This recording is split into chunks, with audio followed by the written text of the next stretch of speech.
உள்ளூராட்சி தேர்தலுக்கான வேட்புமனு கோரப்பட்டுள்ள நிலையில் திகாமடுலை மாவட்டத்தில் உள்ள 20 உள்ளூராட்சி சபைகளில் 2 சபைகள் தவிர்ந்த ஏனைய 18 சபைகளுக்கும் தேர்தலை நடாத்த தெரிவத்தாட்சி அதிகாரி என்ற வகையில் சகல ஏற்பாடுகளும் மேற்கொள்ளப்பட்டுள்ளதாக மாவட்ட செயலாளர் சிந்தக்க அபிவிக்ரம குறிப்பிட்டார். 2025 පළාත් පාලන මැතිවරණය මේ වන විට මැතිවරණ කොමිෂන් සභාව විසින් ගැසට් කරලා තියෙනවා.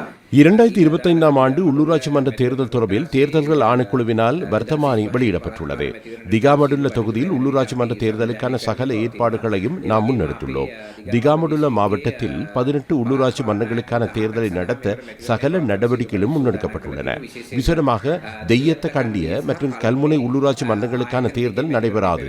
நீதிமன்ற வழக்குகள் உள்ளமையினால் குறித்த 2 உள்ளூராட்சி மன்றங்கள் தவிர்ந்த ஏனைய 18 உள்ளூராட்சி மன்றங்களுக்குமான தேர்தலை நடத்த தேர்தல் தெரிவத்தாட்சி அதிகாரி என்ற வகையில் நடவடிக்கை எடுத்துள்ளேன். ඒ වගේම පළාත් පාලන මැතිවරණය සඳහා දිගමඩුල්ල දිස්ත්‍රික්කයේ අපි මාර්තු මාසයේ 17 වෙනිදා ඉඳලා 20 වෙනිදා දක්වා නාම යෝජනා බාර ගැනීමට කටයුතු සංවිධානය කරලා තියෙනවා.